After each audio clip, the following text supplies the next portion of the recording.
Video social media पर बहुत ज्यादा वायरल हुई, बहुत ज्यादा। खाना नहीं खा रहा था दूल्हा, आपने देखा होगा, खाना नहीं खा रहा था। लड़के वाले जबरदस्ती हाथ धुला रहे हैं, खाना ही नहीं खा रहा, वो हाथ ही नहीं धुल रहा है। बिलाखिर उसका मुतालबा था कि हाथ क्यों नहीं धुल रहे हो, खाना क्यों नहीं खा रहे हो, मुझे बुलेट चाहिए रॉयल कंपनी का। ठीक है चलो, हाथ धो लिया, खाना खा लिया, लेकिन सर पकड़ने की नौबत उस वक्त आई जब उस लड़के से काजी ने, इमाम ने कहा, निकाह पढ़ाने के वक्त कलमा जब पढ़ाया कि ला इलाहा इल्लल्लाह मुहम्मदुर रसूलुल्लाह पढ़ो, तो उसकी जुबान से कलमा नहीं निकल रहा था। आज ये हालत है नौजवानों की, कलमा नहीं आता है लेकिन बुलेट चाहिए। अफसोस के साथ डूब मरने की बात है मेरे नौजवानों, मेरे मुसलमानों।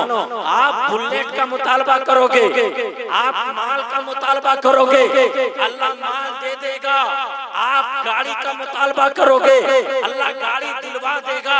लेकिन याद रखना, वो माल तेरे घर में बरकत नहीं ला सकती, वो गाड़ी तेरे लिए जहमत बन सकती है, तेरे लिए रहमत नहीं बन सकती।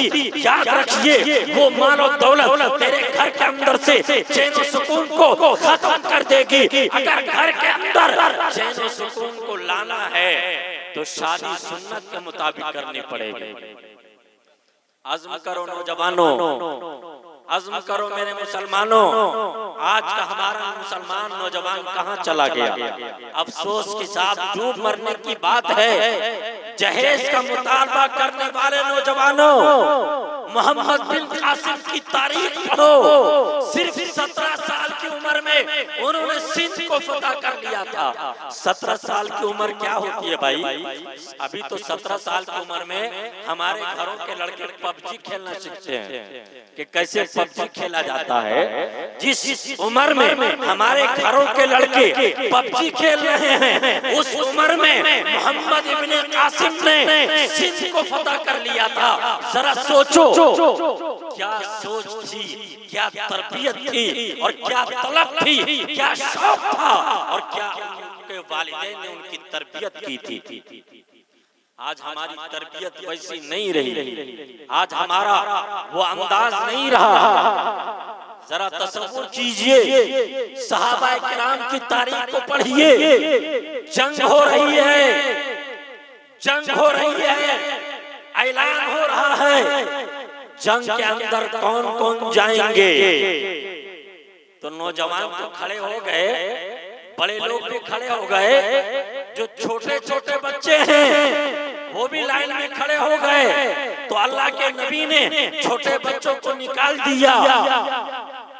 तो उन बच्चों ने क्या किया कि हम ज्यादा लंबा दिखें, बड़ा दिखें, वो अपने पांव के पिंडली पर खड़े हो गए ऐसे, ताकि हम लंबा दिखें और हमें भी जंग के अंदर शामिल कर लिया जाए।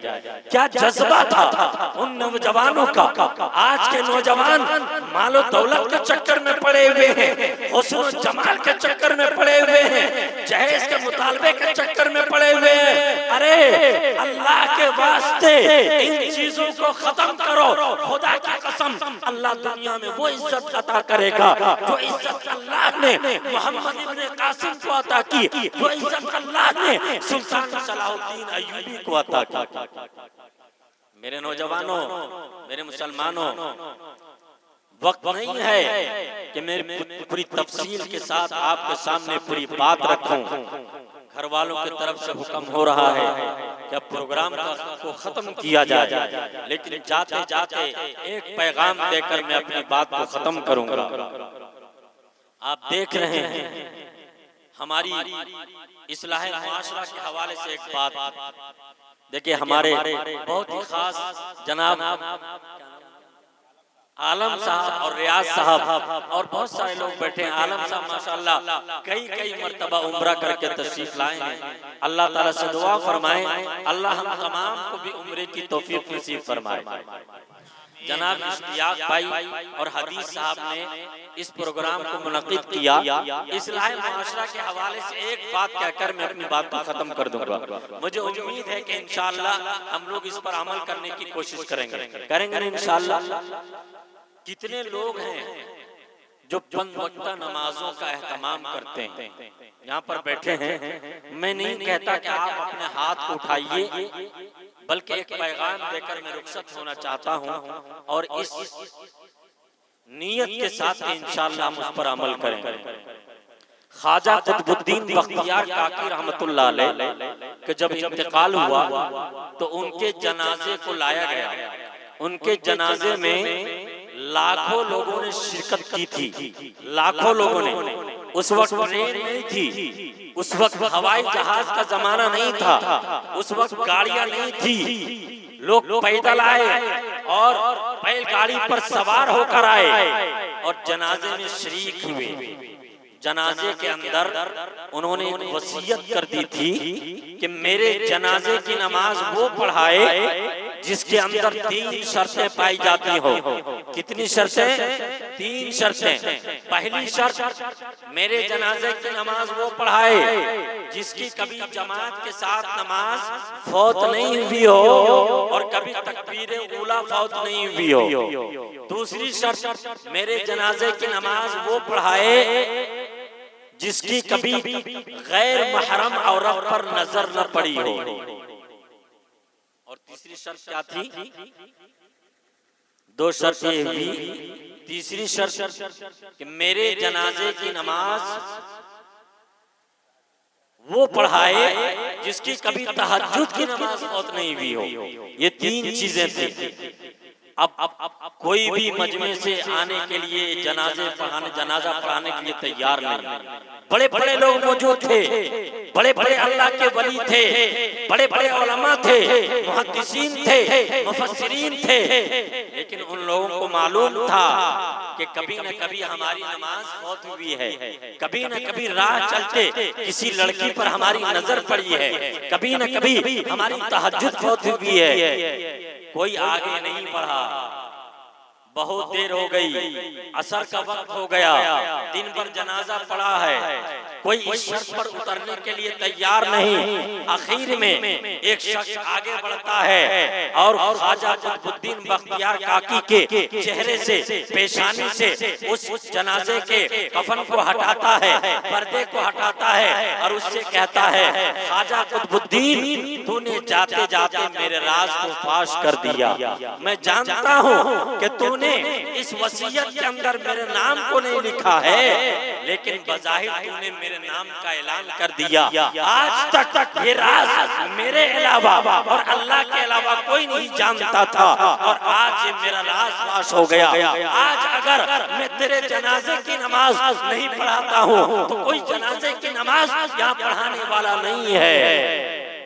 और अगर मैं अपने नाम को जाहिर नहीं करता हूँ तब भी यहाँ खैर की बात नहीं है। बिल आखिर एक शख्स आगे बढ़ता है, जनाजे की नमाज पढ़ाता है और आपको मालूम है कि वो कौन थे? वो दिल्ली की सरजमीन पर हुकूमत करने वाले, उस वक्त दिल्ली की सरजमीन पर हुकूमत करने वाले ख्वाजा शमसुद्दीन अल्तमश रहमतुल्लाह अलैह थे। वक्त के बादशाह हैं, लेकिन आलम ये है कि कभी जमात की नमाज फौत नहीं हुई, कभी तहज्जुद फौत नहीं हुई, कभी किसी औरत पर नजर नहीं पड़ी। आज हम जरा अपना जायजा ले लें। इस्लाह माशरा के हवाले से मैं आप तक यही पैगाम पहुंचाकर रुखसत होना चाहता हूँ कि मेरे नौजवानों, हम भी ये अज़्म करें, हम भी ये इरादा करें कि इंशाअल्लाह जमात के साथ नमाज का एहतमाम करेंगे, तहज्जुद का एहतमाम करेंगे और किसी गैर महरम औरत पर कभी हम अपनी निगाह न डालेंगे, करेंगे इंशाअल्लाह। बस इन्हीं 4 मिसरों के साथ मैं अपनी बात को खत्म करता हूँ कि छोड़कर मैं दरे सरकार किधर जाऊंगा, छोड़कर मैं दरे सरकार किधर जाऊंगा, छोड़ दूं दरे सरकार तो मर जाऊंगा। और धूप को रोक के बादल ने कहा सूरज से, आका जाएंगे जिधर मैं भी उधर जाऊंगा, जाएंगे जिधर मैं भी उधर जाऊंगा। वाखिरु दावाना अनिल हम्दुलिल्लाहि रब्बिल आलमीन।